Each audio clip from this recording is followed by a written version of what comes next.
Hello, everybody. Welcome in. And yes, I am the main character of this episode. I am your host, Shiv, and we don't want to know who else is here because that's not important because I'm the main No, character. it's all about the main It's character. all about me. Yeah. But yes, so if you haven't gathered, that's what we're talking about. Main character syndrome.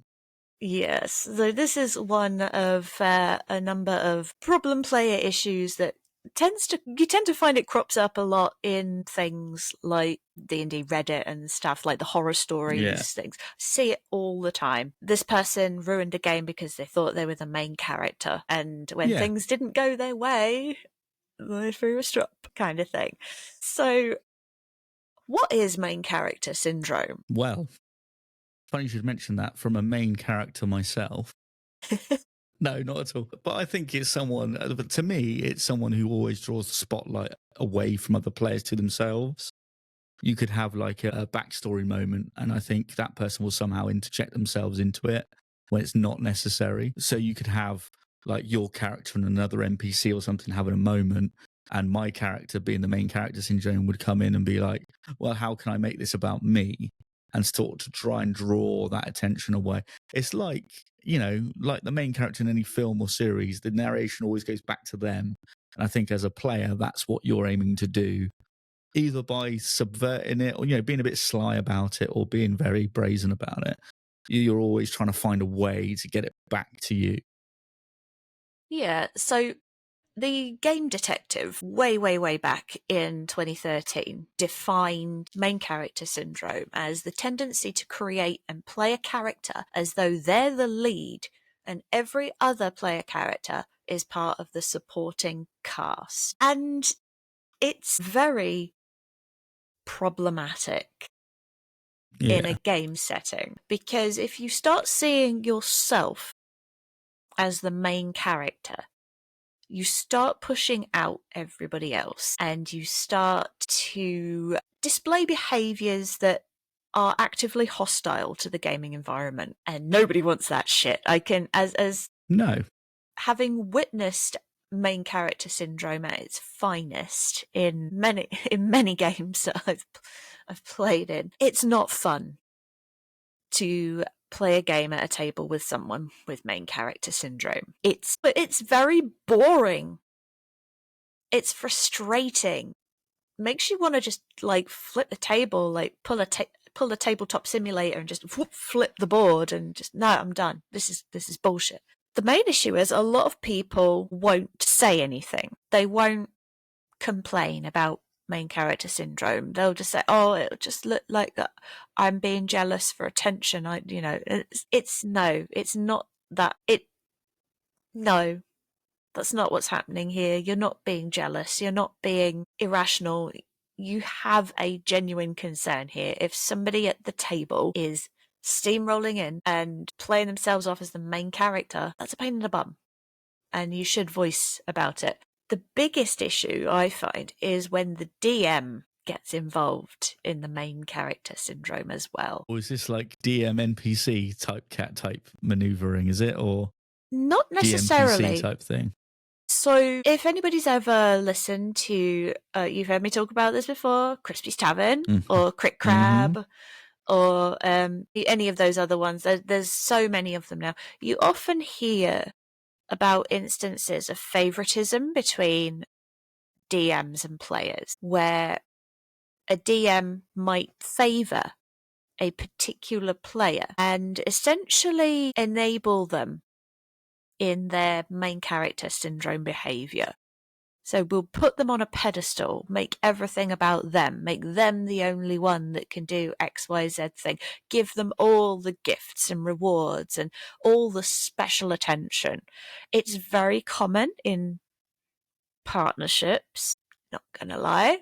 You see it a lot in games where there are partners involved, and it's incredibly problematic. It just makes main character syndrome even more difficult to deal with, because you also have to deal with the DM putting them on a pedestal, which is basically just one big circle of ego, Yes. and it's ridiculous. It's pushing him to the forefront, isn't it? And would you consider main character syndrome the player that talks over other players as well? Because I've seen that happen, where they'll start talking over. There'll be like cross table talk where you're talking to another player in a moment, and they'll just like start talking over you or talking across, for some other strange reason. I've seen that happen, which I thought was a bit odd. That kind of behaviour is an indicator of a variety of problems amongst players. It is a signifier of main character syndrome, talking over others, talking them down out of their ideas as well, out of character, even in character, shutting down their ideas and only allowing people to go forward with your particular plan. Yes. Or if they're having a discussion about an alternate route and they circle back to an idea that was held previously, if the problem player turns around and says, "We've already discussed this, we don't need to talk about it again," and shutting people down, and that's an indicator that there may be main character syndrome going on. So talking over others, definitely. Another indicator is that they may get sulky or angry. Get the boo-boo face. Yeah. This is easy. Gonna be honest, this is easy to see if you're playing either at a table with, in real life, or if you play with cameras. But if, like my groups, you don't play with cameras, it can be really difficult to spot this one, because it's not always possible to hear someone audibly sulk. I have learned to do it because I've spent so much time listening to people that I can now hear the indicators of someone that's sulking. Yeah. But it is a very difficult one to pick up if you can't see their facial expressions. Sulking often involves them maybe sitting back in their chair, folding their arms, and the bottom lip. Yeah, doing one of those where you push the microphone away. Yeah. Or they'll start looking at their phone or doing something else. You might hear them playing a game in the background. That's what? Yeah, I have heard this. Pretty egregious. Egregious. That's so they sulk, basically. If things don't go their way or they don't get the spotlight, they will actively they will act in a way that just takes you out of the moment, takes everyone out of the moment, because they're not prepared when you speak to them next. So basically, it's like, you didn't go my way, so I'm going to start playing Sims 4 in the background because, why not? Yeah, it's like, that kind of thing. What do you mean? What are you doing? It's Again, like, no, I'm building a mansion. Play on. Again, when you can't see it happening, it can be very awkward. I can usually pick up background noise for things like that. So, if you're the kind of person that does that sort, if you need something else happening in the background or, whatever, you're only going to get away with it if you don't have your sound up loud enough that your microphone can pick it up. Yeah. I start hearing another theme tune. You're like, what's going on there? It's just my phone tone, my ringtone. It's like, that sounds suspiciously like Doom or Diablo 4 or something. I'm like, what? Hang on. Yeah. I know you're getting a bit laggy your end. Oh, yeah, sorry. Yeah, my bad. Another indicator of main character syndrome is a tendency toward, what's the word for it? Scene breaking. Yes. So scene breaking is when somebody either inserts their character into a scene in a manner that isn't feasible. So you say, let's say main character syndrome problem player has their character have a crush on another player character, but a third player character starts romancing them when they're having like a quiet moment, just them. Suddenly you'd be like, I barge into the room and I stop this from happening. Oh, so it's, and it's like Love there's Rival. no way. Yeah, and there's no way for you to know that this is what's happening right now. You can't. That's a scene breaker because you've taken people out of the moment. Another form of scene breaking is a forced shift, so a forced scene change. So if two characters or even a DM and a PC are having a conversation, like maybe they're bartering in a shop or whatever, another player character will just go in and say, meanwhile, I'm over at this place doing XYZ thing. What's happening for me? Even if the other players haven't, shown that they've finished a moment, especially if the DM hasn't said, okay, now we're going to move over. A scene shift should only be done by the DM. Yeah, it can't be. You can't just start going, well, I'm going to just move this story along because back to me, cameraman. Like if you were in a movie, just like moving the camera back to you sort of thing. Yeah. But as someone who's experienced this, I remember a game I played in where I've spoken about this before in previous episodes, where my character became secondary to the main character. And unfortunately, it was a main character unwittingly, because I've experienced that, whereas the person that was made the main character, it wasn't their fault. It was the DM who was pushing him to be main character. And I've gone over this before, but it was one of those situations where the rest of the party took a back seat. So I can understand where, shift changes, trying to deject this, trying to do this. And after a while, you're like, am I just watching someone play? Because I'm not actually playing anymore. I'm kind of just sat here, not doing an awful lot, besides maybe rolling a dice every now and again or just doing stupid shit in the background just to entertain myself and maybe one other player, because we're like, well, we're just kind of, we're NPCs now, really. We're just sitting here watching. Yeah, it's really quite shit game of D&D. Yeah, it is. Why are we here? This is not even a good stream. I'm like, this is terrible. And this wasn't even streamed, but you just feel like you're watching a really shit drama. You're like, this is awful. Might as well just be an audio drama at this point. I'm not in it, so this is rubbish. No.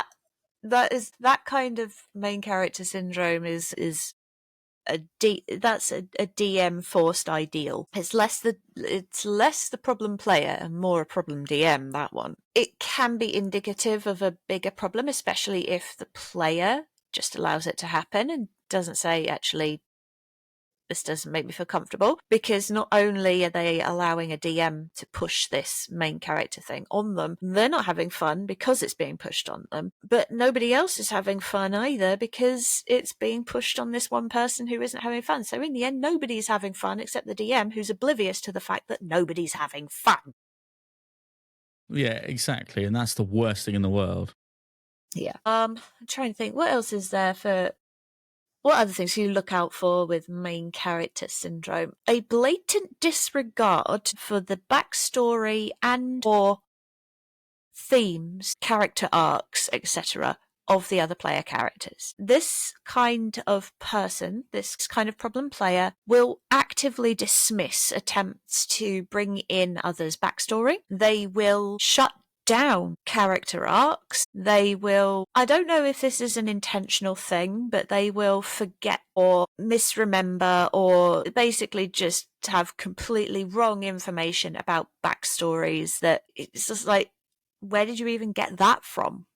Now that could be a genuine mistake, but put it on top of disregarding other people's backstories and ignoring when they're trying to bring in their own arc, or even just talking over them and pushing your own agenda onto their backstory. That's a big, big, big, big red flag in terms of main character syndrome. Let's say, for example, a character's talking about how they couldn't stay in one place for too long because if they did, they'd be caught for what they were and then killed. And somehow that meaning is lost. That meaning, that whole big thing of if I stayed somewhere too long, I'd be brutally murdered, literally strung up to a tree and set fire to, kind of thing. That would all be diminished, conveniently forgotten in favour of, so you travelled a lot, I envy you, completely brushing over the fact that they had no choice. It wasn't their choice to move around. There's always that, isn't it? They would brush over all the hard stuff, conveniently not important, that sort of behaviour Not acceptable. Not acceptable. No. I'm sure I read somewhere where DM, and I don't, this may have nothing to do with main character syndrome, but just poor record keeping. And I can't remember where I read it. It's probably Reddit forum somewhere way back when. They got two players' backstories the wrong way around. And it was very much like, hang on a second, that sounds mysteriously like my backstory you're describing of this happening. And I think it was one of those things that, like I said, either it was poor memory or bad note taking, that they were like, yes. And they were like, no, that's my backstory. And like, no, I don't think it is. I think it's theirs. It's like, no, that's mine. I wrote that. You know, these two players were like, hang on a second, you confused our backstories. Yeah. I think that's more just bad memory and bad memory and poor archiving on terms of a DM. Hey, DMs, if you make that mistake, own it. Say, yep, sorry guys, fucked up. Yeah. Just run over that with me quickly. What's happening here? Just take a pause. Let's take a second and remember take a second and just correct this because I fucked up somewhere and I've got a name wrong. But if I remember rightly, it was something spoilery. They were like, hold on a second, that's mine. And that shouldn't be revealed yet. And the DM was like, whoops, well, we're here now. What? We kind of made a slight error, but no. Well, reveal, surprise. Yeah. So it's not completely unfeasible that you would forget elements of another player character's backstory. You know, that in itself is not the red flag for main character syndrome. But in conjunction with dismissing and diminishing their arcs and backstories, that's when it starts becoming a problem, because it starts to look like you just don't care enough. And generally speaking, players with MCS do not care. They don't give a shit about anyone else because they're just support characters. They're just there to help the main character get to where they're going. See, this is very akin to, like, you might as well just play a video game, because it's like, if you want that kind of experience, tabletop role-playing is probably not for you. Because if you're going to do that, you might as well play a game that's a solo game. There's loads out there. There's some really great ones as well. So check them out. But you know, if you're going to do that, play a DM-less solo game, and then you can have all the fun in the world being the main character. It's fantastic. You know, world build, go mad. Do whatever write you like a freaking novel. Yeah, write yourself precisely. into a fucking novel. You know, write a book if you want to be the main character. But when you've got a collaborative game where there's other players at the table, it's very inconsiderate and very fucking rude to be like, enough of this bullshit, let's get back to me. Yeah. It's also problematic when, let's say, for example, someone who is playing with the problem player gets given a quest, and there are ways for them to move forward in their quest at that point in time, right at that moment. You know, things that can happen. Someone with MCS may turn around and say, well, if you look at things logically, your problem isn't really as important as this big group problem that we're doing. So let's say your whole group is working to bring down a corrupt official.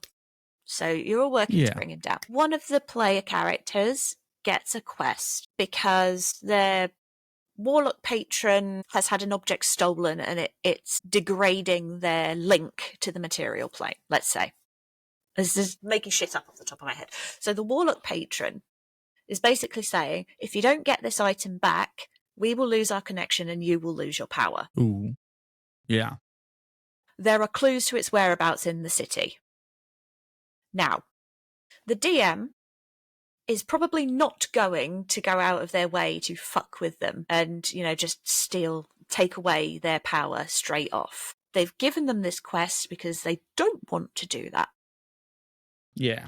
Otherwise, they'd just say, hey, your patron's fucked. And we're just, there you go, not there anymore, if they were going to be a total dick about it. But the fact is, they've given them this quest and have said, hey, there's this thing, you can go and do this. And clearly, if it's been given to them in that manner, it can be done alongside what's going on in the city. Hey, there are clues in the city.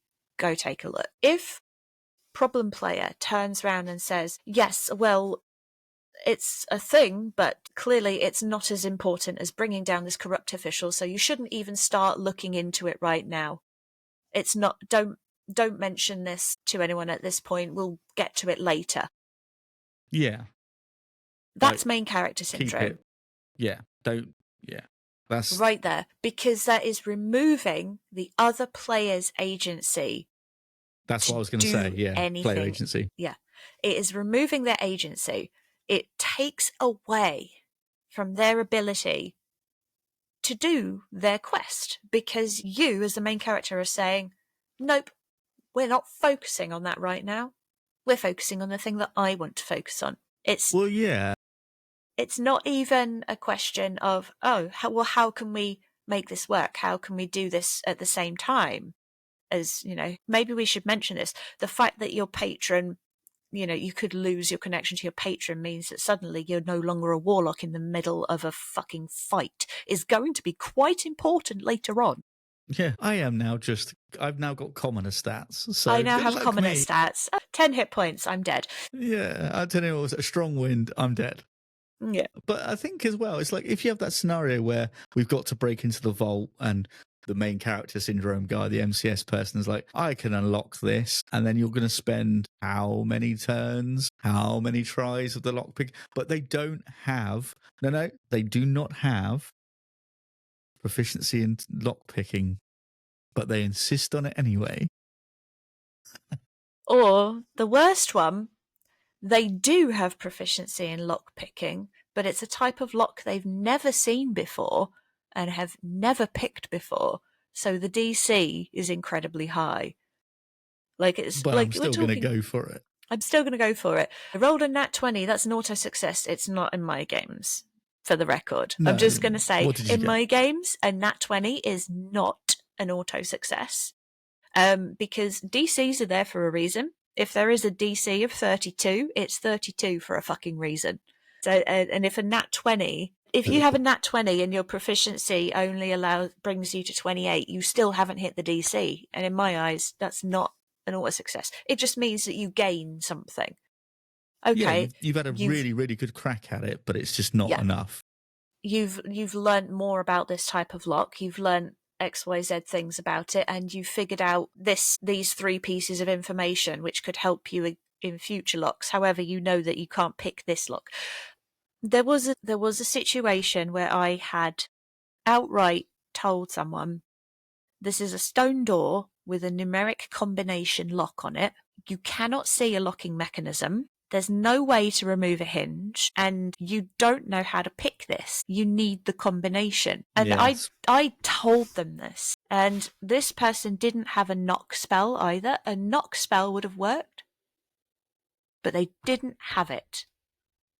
And they then spent several rounds in combat trying to pick a lock that I had already told them they would not be able to pick, even if they rolled a nat 20. And they know that nat 20s are not auto success in my games. That kind of insistence on, I'm going to spend the next hour attempting to pick this door and this is the worst bit. Sending your DM messages to say, oh, well, if I do this thing, if I find this thing, if I try this, if I upgrade this spell to this, that was annoying. Yeah. That's very, very annoying. No, you cannot convert a cantrip into a 2nd level spell. That's not how this shit works. I don't know if you've noticed, but this cantrip's now a 2nd level spell, so I'm just going to roll. And do you know what annoys me as well? And I noticed that the players with main characters who do this, they will roll before they've even asked. Yes. And they will roll, and they'll be like, oh, that's 24. And I'm like, on what? On what? And like a perception. Why? Why have you rolled perception? I haven't asked for perception. What are you doing? Yeah, I've seen that where they've just instinctively just gone, I know what's best, I know what I need to do, and I'm going to roll, blah. And you're like, all the other players have like looking at each other going like, well, what the fuck's he doing, this guy? Why is he rolling? The DM's not asked for anything. I can understand if you've gone, can I just do this? And I'll just want to roll this, or blah, blah, blah. That's fine, acceptable, because I've DM games and people have asked me, do you mind if I give like an insight check? It's like, yeah, fine. But when you're rolling stuff before you even ask for it, I'm like, why? Why are you doing I've this? been a player and I've seen that happen. I've been a player and seen that happen. I'm not DM'd it and seen that happen. I've been a player and I've read other plays, other things that players have seen that happen as well. And it's always that same type of personality of going, don't worry, guys, I've got this. Bash, stealth, I'm going in. Do you know what I mean? And it's like, what are you doing? Why are you doing this? that? You've put everyone in danger with your recklessness. Yeah. It's also something I've seen as well with individuals who make assumptions about aspects of the game before things have happened. So they meet an NPC, and because they're described in a certain way, so a woman of regal bearing walks past. Now that just means somebody who walks with an upright posture and, a smooth flowing gait. That could be referring to anything from a noble to a businesswoman to an actual royalty, actual royalty or anything like that. Someone with regal bearing does not automatically mean this person is the boss. It just means they're just well educated. This person knows how to walk upright, Yeah. like in polite society. Yeah. Yeah.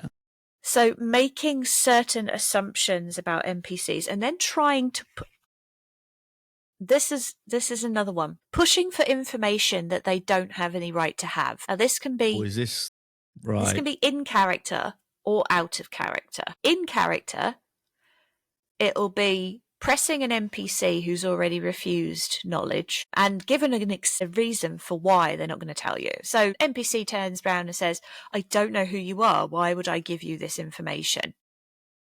You don't then continue to press them for information. You turn around and say, well, let's get to know each other. You don't just then... You don't barrel on and say, yeah, I'm the person here trying to help you with your things. Like, did I ask for your help? No, I did not. What? Who are you? What do you want? Who are you? What do you want? Fuck off. What is that thing of like, who are you and why are you in my bedroom? Yeah, why are you in my house? Hang on, why are you in my fucking fridge? What are you doing? Yeah, exactly. But it's true though, because you do get that where players will be just like, no, I'm going to start gaining information. It's like, you have no introduction to this character, this NPC. They don't know you from Adam. You're just gone over to them and just gone, give me this up, give it up, guy. Give me that info. And they're like, I don't know who you are, but them's fighting words. Yeah. And swords out, that's it. The rapier is out and you're off. It's also fun when I'll get back to that actually. So the out of character one is where the main character player frequently asks for other people's stat blocks or spell lists. Okay. Now this is because their intent is to have people perform spells or perform actions to make them look better or to enact their plans, So it's like, show me your spell list. Yeah. Why? Because I want to know how to use you. That's something that I've heard someone say. I want to know how to use you. In that context, that's horrible. horrendous. That's because it'd be like me going to you, right? You're the wizard. I need you to cast this and this so I can do this. Ranger, I want you to do this so then I can do this. A rogue, I know they call them thief, but we're not playing like 2E or whatever. No. Rogue, you can do this, so I can do this. So ready? We all got the plan. You all know what do you all know what your lines are? Do you all know what you're what you're supposed to do? Right, go. Make me look good. So if you have agreed that this person can say that, it's completely different. If you guys have turned around and said, "Hey guys, I have a plan," and then you listen and but you can't do that thing in combat. You can't just turn around and say, you guys are all doing XYZ thing while I will then do... No, that's not how it works, because combat, things change as combat goes on. You don't just decide to... The next thing I'm waiting for you someone start clicking like that to go, give me a character sheet. Come on, let me have a look. Quick. Yeah. Be like, right. Playing other people's characters for them. That's backseat playing as well, though. That's another problem player thing. It's really annoying. But one of the things what I was going to mention before I talked about out of character pushing for information, assuming that you are the most powerful being in the room. You cannot assume that you are the most powerful being in the room? Well, no, because that's like in real life when you walk into a room and go, I'm the strongest in here. Do you know what I mean? It's like, I reckon I could arm wrestle everybody and win in this room. It's like, what? Yeah. It doesn't work like that. No, especially when you are like level 5. I mean, I don't know about you, but I never, as a level 5 player, walk into a room and go, I could take all these guys because I don't know what they're capable of. I don't know what level they are. I could walk in and this guy be level 15. He could be a boss guy I've never met before. And I'd be like, well, I'm just going to get smoked first, in the first couple of rounds of combat. And I'm like, well, it's like that mouthy guy in the street, in the high street, that gets one punch knocked out. And you're like, he clearly didn't know what was going on. He thought he was the toughest guy in the room. Yeah. Getting yourself into a situation where you are actively in combat with a bunch of people in a room. Okay, in some instances, in some scenes, it can be funny. So, like, tavern brawl kind of thing. Yeah, that's the only time it'd be an exception, I feel. But if you are in a situation where, say, you're a bunch of let's say level 7s, level 8s, and you are in a king's court, you are not going to assume, or at the very least, you should not be assuming that anyone in that room is below level 10, because a king's guard is an elite force. Your level 8 ass is not going to be enough. I mean, that's where I start all my fights, in the king's court, where I can take everybody on and, become the new king and be like, that's it, winner take all. I challenge you to a duel. I want to kill the king. Okay, yeah, sure, but you have to fight past his 30 to 50 guards first. What level are they? 15. It matters not. I take them on. I take them on. Cantrip of chill touch and burning hands. It's I fire it's just magic that kind of missile. Thing. But that also comes into play in situations like even amongst your own party. Don't assume that you know better than the rest of your party. That's like okay, so bards get like half proficiency in everything. Yeah, I do feel that can be a bit OTT sometimes. It's a pain in the bum. I'm the master of everything. Yeah. But expert at nothing. Yeah. I know something about everything, but if there is a dedicated healer in your group, so let's say you've got a cleric with the healer feat and proficiency in medicine, if you need to make a medicine check, let's say in my games, you have to make medicine checks to set broken bones before you use healing magic, otherwise it heals wonky, and you have, like, if you heal a fractured rib before it's been reset, you have a disadvantage on con checks because a fractured rib fucking hurts. I'm just gonna say, don't do it. Big no. And if it heals wrong, it's worse. If it heals wrong, it's permanently gonna hurt. I have a fractured sternum. That has left a scar on the bone in my sternum. If I get cold, it frigging hurts. I know about it. There was nothing that they could do about that. Now imagine that, but for a bone that you could have done something about, you could have fixed, you've broken your leg, it's at right angles. Oh. You're gonna fucking set the leg before you heal it, right? You're not just gonna heal it with your leg out. Well, you'd hope so. You don't want a fucking Eduardo situation where his foot is twisted like a fucking bottle opener. No, thank you. For those of you out there that know that's a football thing. I don't know how many people know that reference, but I don't Google it. It's awful.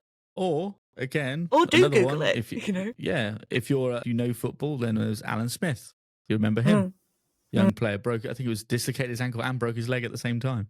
That was a bit of a situation. So again, go sports. Go sports. Woo. But that's the sort of thing that if it can go, if you're not, like you say, in your game, if you're setting it wrong, you could have some, really a bad situation going on. Yeah. So let's say your MCS player is playing. Let's stick with the bard because of that half proficiency bullshit that know, because they get half proficiency and everything.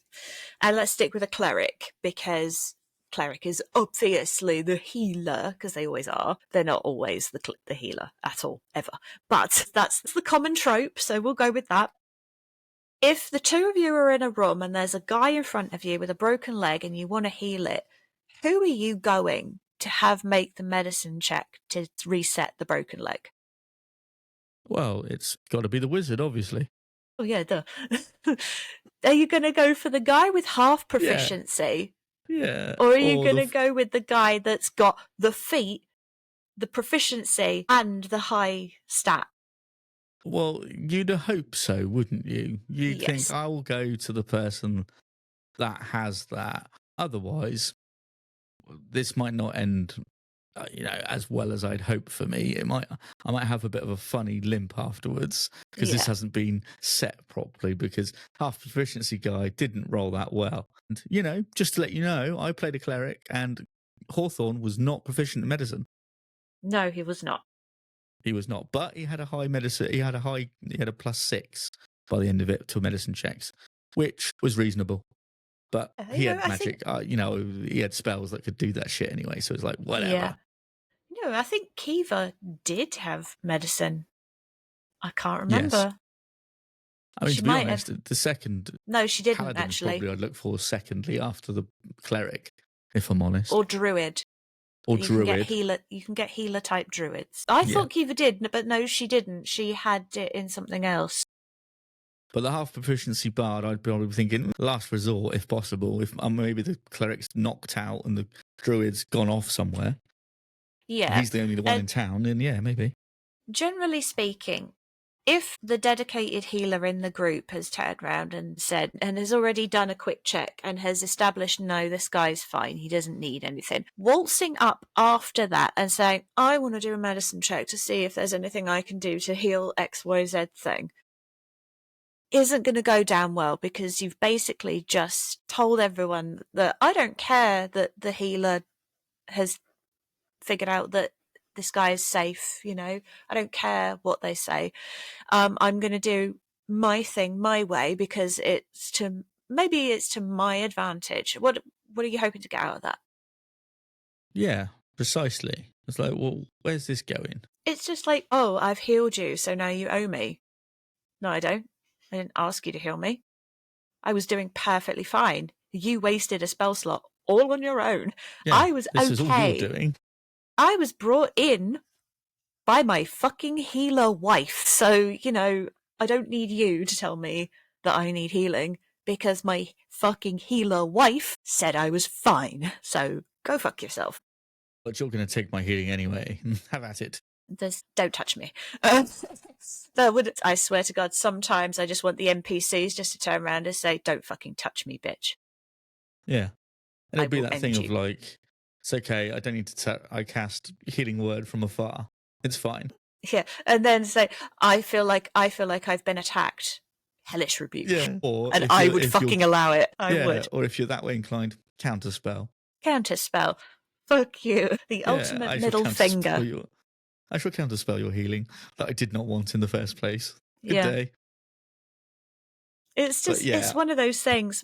Just assuming that you can do better than someone else in the group. Like, inflating your own position is not going to be helpful. It's not going to help the group. Yeah, because then you're going along the lines of like, listen, guys, I don't know if you noticed, but I've kind of taken the leadership role in this group. So if we all can just kind of keep me alive and do what we do best, then I think we'll all get along fine. It's that sort of thing, isn't it? It's like, I'm the leader, just fall in line. We'll be cool. I'll come up. I'm the man with the plan. I think that's kind of a thing as well. So you've heard of the 5-man band trope, right? The idea that there are 5 components. So for listeners out there who have not heard of this trope, the 5-man band is the basic concept of the makeup of an adventuring or heroic team. You have the leader, you have the lancer, the heart, the smart guy, and the big guy or the strong guy, whatever you want to call them. And those 5 together all make up this 5-man band story trope. And it seems to me that a lot of main character syndrome players often want to fall into the leader role. They want to be seen as the leader. Now, I don't know about anyone else, but I actually quite enjoy playing the smart guy. I like being the smart guy because the smart guy gets to do smart stuff and read books and fun shit. I really love playing a smart guy character because it gives me an excuse to talk techno babble and nobody else needs to know what I'm talking about because it sounds fun and the DM's like, okay, yeah, whatever. I don't know what you just said, but it sounded cool, so we'll roll with that bullshit. Yeah, I don't know what was said, but I also like to play heart characters because they're the ones that keep the team together. Now, I'm currently playing a fighter in my Tuesday game. She's an Echo Knight fighter. She is not a leader. Okay. Most people always assume that a fighter will be a leader type. She is not a leader in any way, shape, or form. She's also not a lancer because she wants people to get on and help each other. She's definitely a heart. She's a kind of person, well, we should all let's all work together to do the things that we came here to do. I want to be everybody's friend. I want to help you achieve your goals. I want to make sure you're okay. Oh, you got a boo-boo? What do you need? How can I help? That kind of thing. She's there to make sure everybody's all right. She's there to make sure that all the people are friends with all the people and that nobody is going to murder anyone else in their sleep. Precisely, yeah. Yeah, I mean, I feel I tend to lean towards either the Lancer or the Heart as well. I feel that's just a bit nice little sweet spot. I think Hawthorne was definitely leaning into Lancer territory. I think so. Because of how he behaved in some of the... Well, I mean, I'm looking at the Lancer here. Grizzled anti-hero, deadpan snarker. I think that kind of says it all, really, doesn't it? Yeah, that's fucking... Yeah, definitely. I think he was definitely kind of...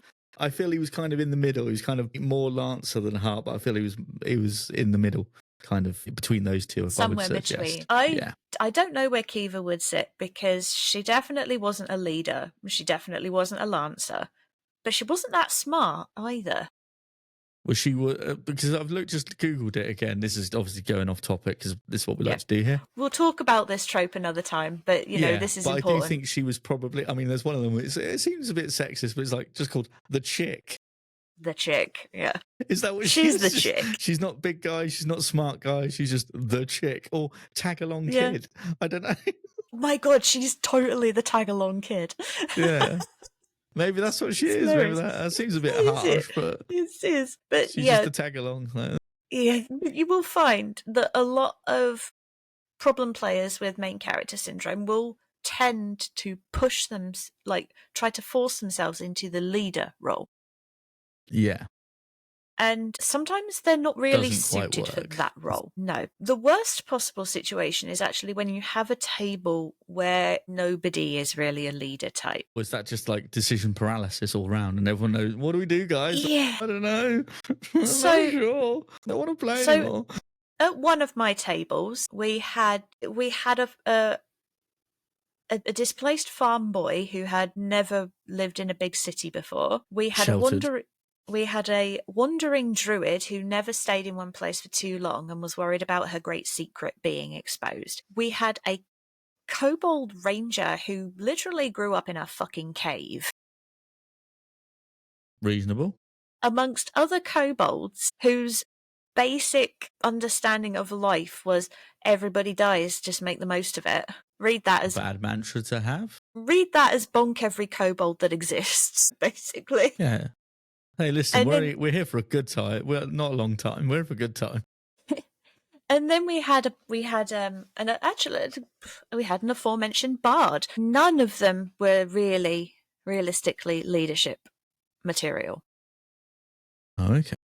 But someone has to take a semi-leadership role. Yeah, because then nothing ever gets decided otherwise.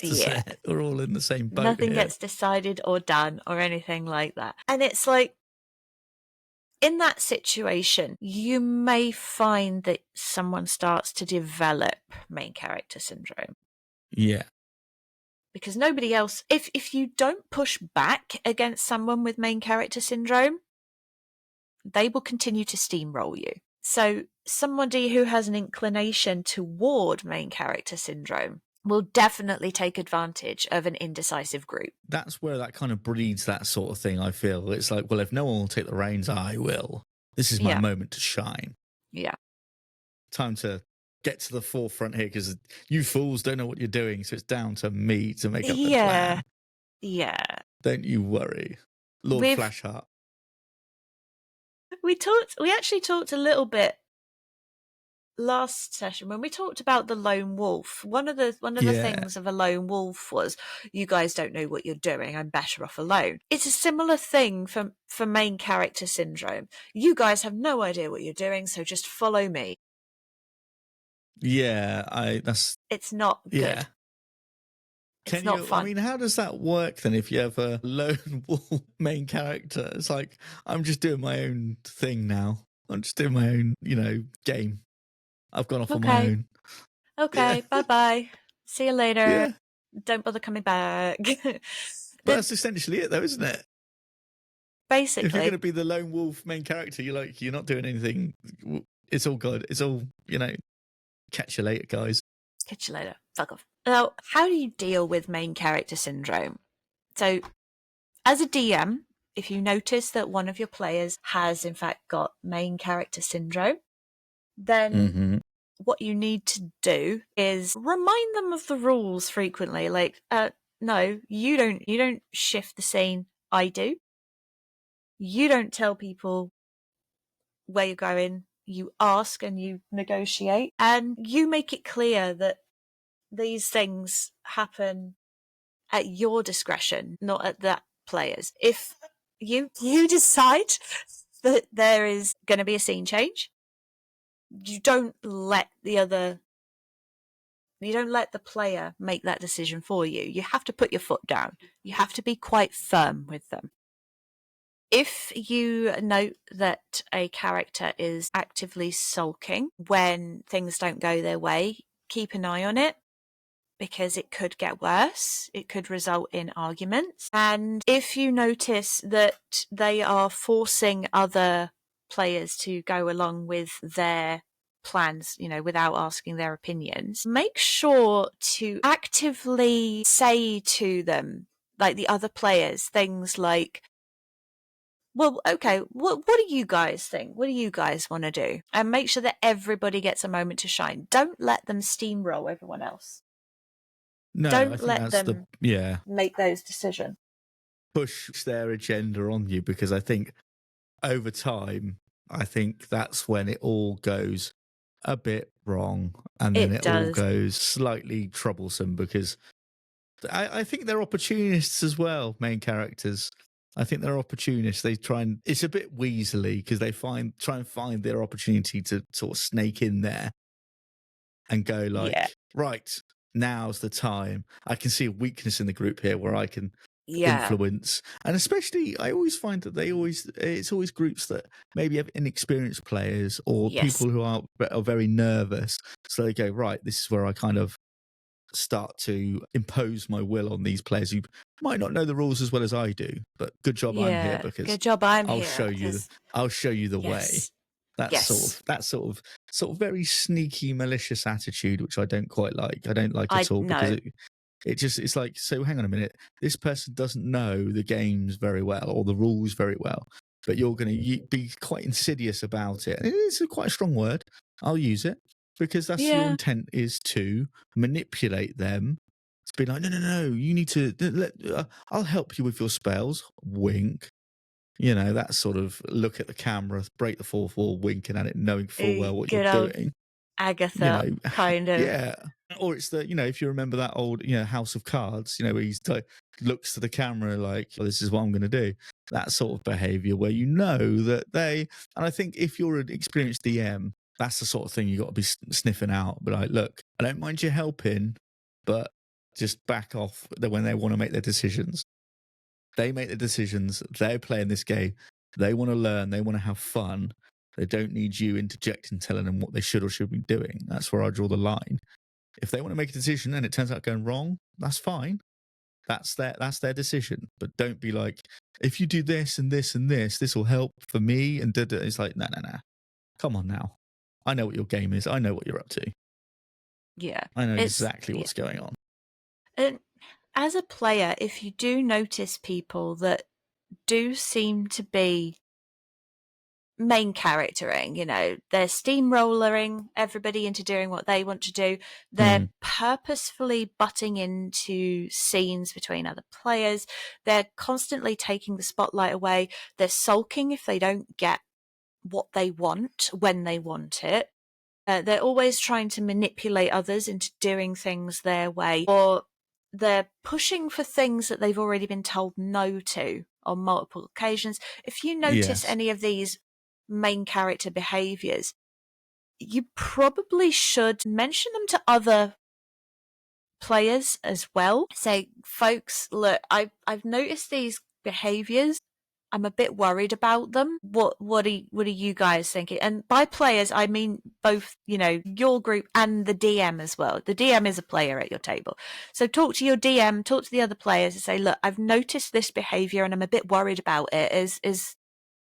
Is anyone else struggling with this? Because sometimes you could possibly, it is possible to misread certain behaviors. It can happen. Yeah, without doubt. Yeah, you can think someone's like intentions like, whoa, second, like, hang on, I've kind of jumped the gun there a sec. Yeah.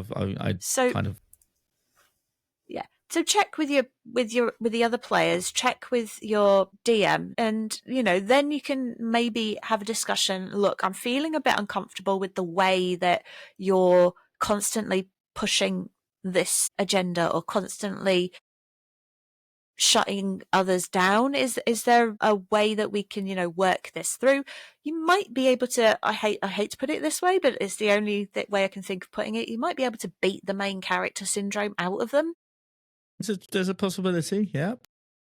You may not be able to. If it gets to a point where you're no longer enjoying the game, you then have to start reflecting and balancing your enjoyment and your continued participation. Because if you're not enjoying the participation, there is actually no point in participating, regardless of anything. Everybody that's listened to seasons 1 and 2 knows by now how I had a horrible situation where I forced myself to carry on playing because these are my friends and I feel like I owe them and I should be here.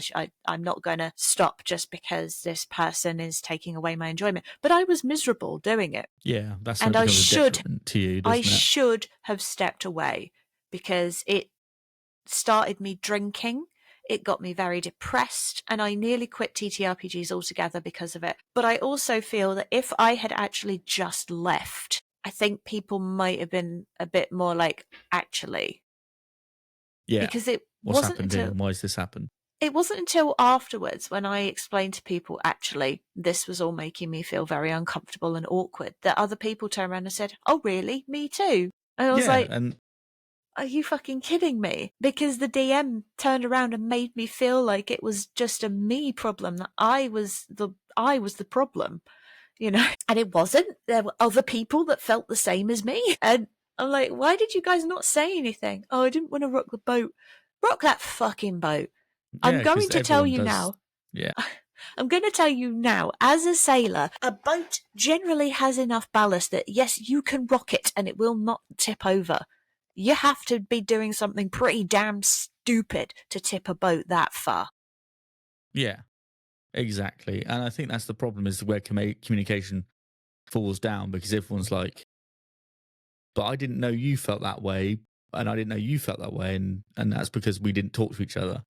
And I think that's when you start to uncover the main character syndrome people, because you're like, if players get together and you're like, geez, that's weird behavior, that's odd, like, hang on a minute, 3 out of the 4 of us feeling like this player's doing this, then that's something clearly not right. Yes. Not quite right. So we should speak to our DM about this and try and get this squashed before it ruins the game and ruins, yeah, everyone's love for the TTRPGs or whatever game you're playing or character you've got. Because I've seen that happen where people go, I just can't play this character anymore.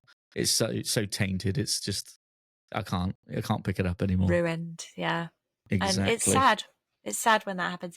But more often than not, main character syndrome can do that to other people. It destroys other people's view of their characters because they start seeing them as, he was treated like shit. Like my paladin was treated like absolute trash, and I can't even look at him the same anymore because the whole thing was just awful. My paladin's awesome, by the way. I love my paladin, but other people might have had that where that the main character just decided, no, your paladin's trash. Yeah, precisely, exactly. And I think, yeah, main character syndrome people, look out, because we know what you're about. We know what you're up to. I've seen it. The 2 kobolds are coming for you. Ankle biting all the way. Yeah, exactly. I think we'll end the episode there. I think that's a nice little deep dive. We might have to go, as we uncovered another trope we were talking about earlier. Yes. That might be another episode we'll talk about. But yeah, thank you for listening. I hope you've enjoyed it. And let us know if you've encountered any main character syndrome players. Yes, we would love to hear from you. Speaking of hearing from you, you can get in touch with us over on all the socials. So Kobolds has got a Mastodon account. We have Blue Sky. We're all about the blue skies now. We're on Tumblr, so you can message us over there. We are still on the Zitter, mainly just so that you can, send us a message. We don't post a lot there anymore because it's kind of a scary place at the minute. But that's it's okay. more of a placeholder for stuff now, isn't it? Really, so really, no one steals it from us. Yeah. You can also come and find us over on Coffee, where we are raising money for our website so that we can finally buy a domain name, which will be nice because at the moment it's really long and stupid and it's impossible to put on any socials because it's dumb. So yeah, go find us on Coffee. You can send us messages on Coffee as well, which is nice. And if you're really feeling like it, you could put 2 Kobolds in a Trench Coat podcast or 2 Kiat podcast, 2KIAT podcast into your Google or your Yahoo search engine or whatever Jeeves you're using these days. I don't know. God help. Yeah, duck, is go, Jeeves whatever even, it is you look into. Is even still around? I don't know. I think it's just called Jeeves. Let me find. Yeah, I don't think know. It's called. We got to find it. We're going to Google Jeeves now. No, it's just called. It's just really called the lameask.com. It's just Ask. drop the Jeeves all together. That's boring. Jeeves was awesome. Yeah. Go into your DuckDuckGo search engine, whatever search engine you like to use. Put that into your search bar. That will bring you our website and also to all of the places where you can find our podcasty goodness, which is in fact most of them, I believe. Most of the podcasty places of fun Indeed. And wonder. Make sure you put there's any podcast platform we are not on at the moment. If you know of one, let us know. We'll appear there. Yes, and we'll get over there. Make sure to put podcast at the end of Kiat though, because if you don't, you end up with cars. I say this every time. It will never get old, the fact that I still do it. Put in 2 Kiat and get cars. It's crazy. It's crazy. But yes, dummy. Thank you for joining us, and we will see you next time. Goodbye. Catch you later. Bye bye.